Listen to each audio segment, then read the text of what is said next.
this is what, the 19th celebrity golf tournament that you're having down now. It's at Marco Island in Naples. Again, it's for a tremendous cause. Let's talk about that first and what this 3-day weekend produces revenue-wise for charity, for what you do to help some children. Well, Roche, as you know, we've been doing this for a long time. And you know what the game plan is, raise money for the kids. We have provide life-saving surgery for more than 1,600 kids plus.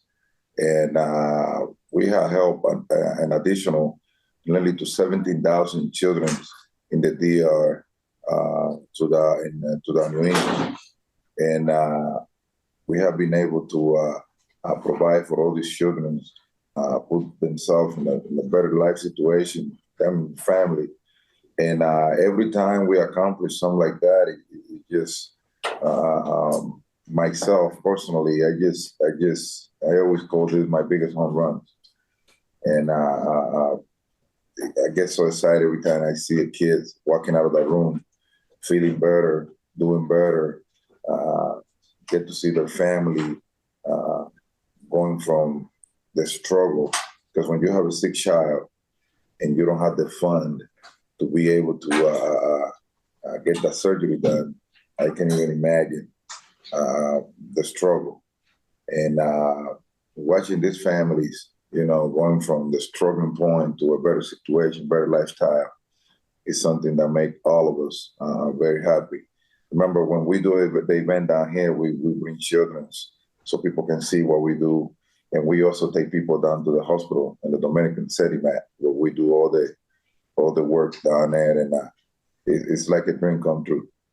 You were always good as a player, David, in visiting the kids in the hospital and what have you, and helping to raise the money. How now, as you get older, you're 49 American, you turned that this week. Again, I stress American. How has your perspective changed with all you've gone through to now see these kids, and how much more do you appreciate what you're able to do in helping these kids and in raising the revenue for it?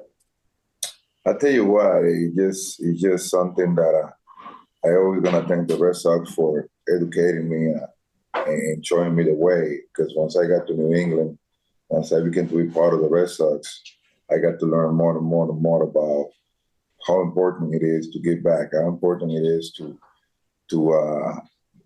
look at society in a different type of way, and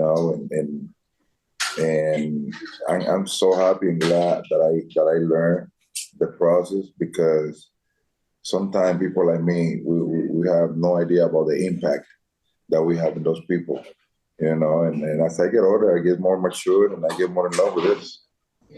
I don't know about mature, but when you look at what you do, what's your favorite auction item that fans can bid on up until 9:30 on Saturday night online? What are some of your favorite things that maybe fans could experience by donating to the cause here? Well, man, we have so many things. I mean, last night when they were showing some of the auction items, places to go on vacations. I mean, I saw this mansion in the Dominican Republic that have like 10 bedrooms, a casa de campo, that is like it's the place of the dream to be able to go there and spend time with your whole family. The Mandarin, the people from the Mandarin, they send us this one beautiful place in Cabos where I saw, and I think I'm gonna bet on it. Like there's so many wonderful things that people have donated to this foundation to be able to raise money for these kids. And like I say, man, it's a lot of work, but it's worth it. Can you raise enough money to bid on Juan Soto? Probably not. You got to come with the whole bank to sign that guy this year. Well, we saw you interrupted Sam Kennedy for a quick phone call during a press availability this week. People up here are saying our hope is David Ortiz can talk Juan Soto into becoming a Boston Red Sox player. Tell me what you've said to him. Have you had the pitch? What's it been with him? Juan Soto is a kid that I admire. and we are really good friends. I'm friend with his family, and once I heard that the Red Sox are wanting to pay him to play for us, that made me happy because you're talking about a player that it's an all the way around player. He's young, he's smart, he had a great profile. He comes from a very well educated family. It's a guy that you can put an organization on his hands. You know, I mean, you saw the difference him going to New York last year. He did a great job on and off the field. And as a Red Sox, that's what we need. We need a guy capable of doing all that. And if it's a guy that understand the culture and what we are trying to do up in Boston, it's even better, and he's that type of guy. So I gotta do my homework. I'll do my homework, Red Sox give me the green light, I'm gonna do my homework because I would like to have him on board. Now, I think the question everyone has is, do you think this is finally the year that the Red Sox will spend money on a big name free agent like a Soto, like some of these pitchers that are available? They've met with Blake Snell. Do you think they'll pull the trigger? Because as you know, you and I have talked over the years, a little frustrating the last several years that they haven't been all in as a major market team. Do you get the sense from ownership that, yes, they understand what they have to do this year, right now, in order to get the Red Sox back to where they're in contention to win a World Series? Well, first of all, everybody's doing it to win. I mean, the Dodgers won. What do you think they won? They went out there and chased the best free agents. And that's what everybody's up to now. I mean, it's not a secret for our organization to understand the importance of. But at the same time, I can tell you, there's something that are willing to be taken care of before and some other things.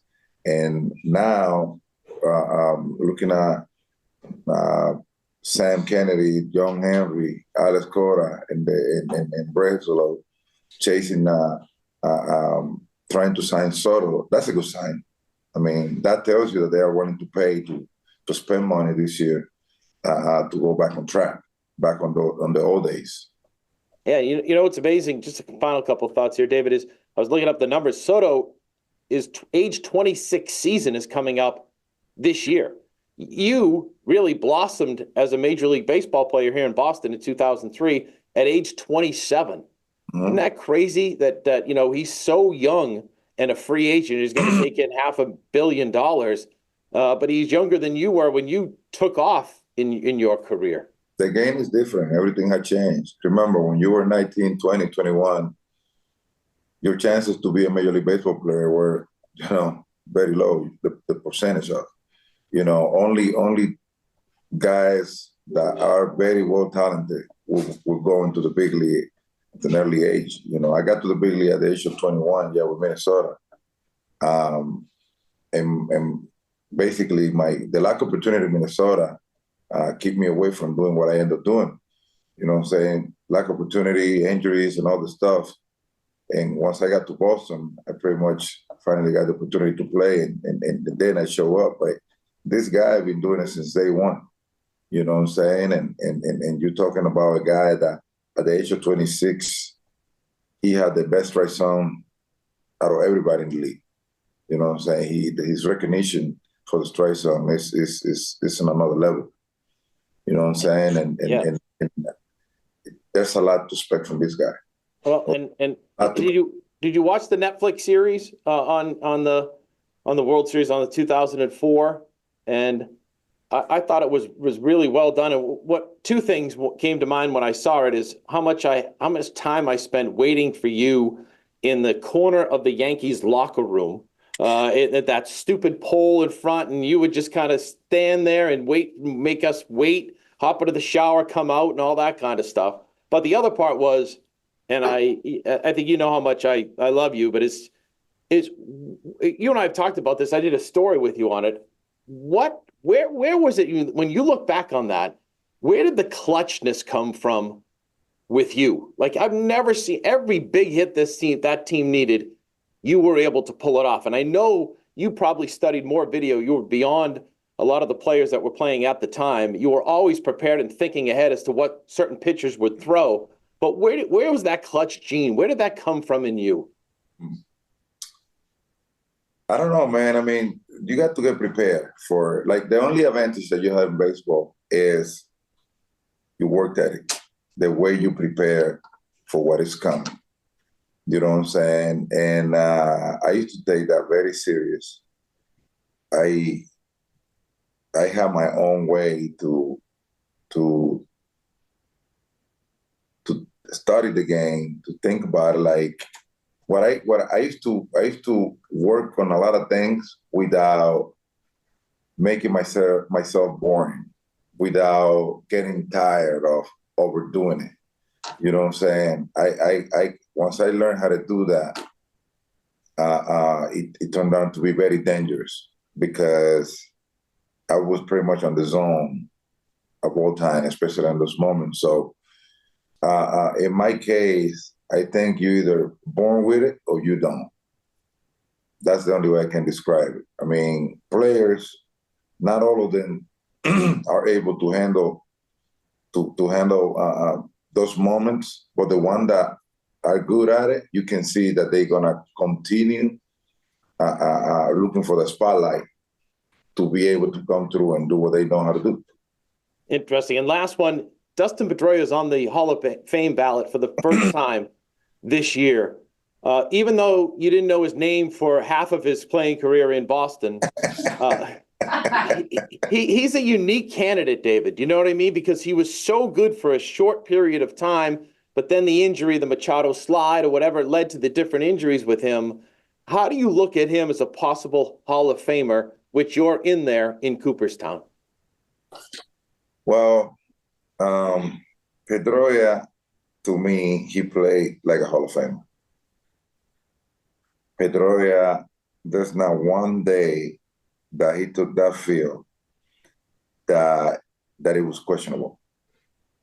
He have only, once Pedroia take that field, he only have one thing on mind: beat you. He always want to find a way to beat you. And if he was struggling hitting, don't hit a ball near to him.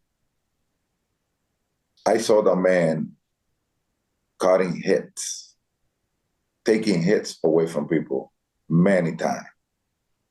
I mean, when you talk about his defense, he used to take that very serious. I remember when I had the opportunity to play first base right next to him, it was like he was playing first and second. You know, he's like, Papi, you got the line. Everything else is mine. Don't get on my way. I will knock your ass out. That's what he used to tell me when we were on the field. Like, and it was so much fun to watch him play. And then you would look at this little guy at the play and you would think, let me abuse him. Nah, him. He will take you deep in a heartbeat. I mean, this guy played, he had the biggest heart on that field every day he took it. That's the only way I can do it. Like if there's one player that I would pay to watch him play again, it's Dustin Pedroia. Well, it would be great to see him in the Hall of Fame. David, I won't keep, I know you got other interviews to take care of, but good luck raising all those funds and have a good time down there. And Marco, appreciate you taking a few minutes and for what you do for all these kids and for what the people next to you do, and they don't work and everything else. So, you know, it's so strange that Kenyatta's nowhere near his job, right? He's just hanging out to play for the Yankees. Look at the mustache. Right. That's all he does. That's all he does, David. So we appreciate you putting up with people like that down there. I know, right? Yeah, I know, right? And there you go. And happy 59th birthday, my friend. I see you. Don't worry. Thank you. I love you, brother.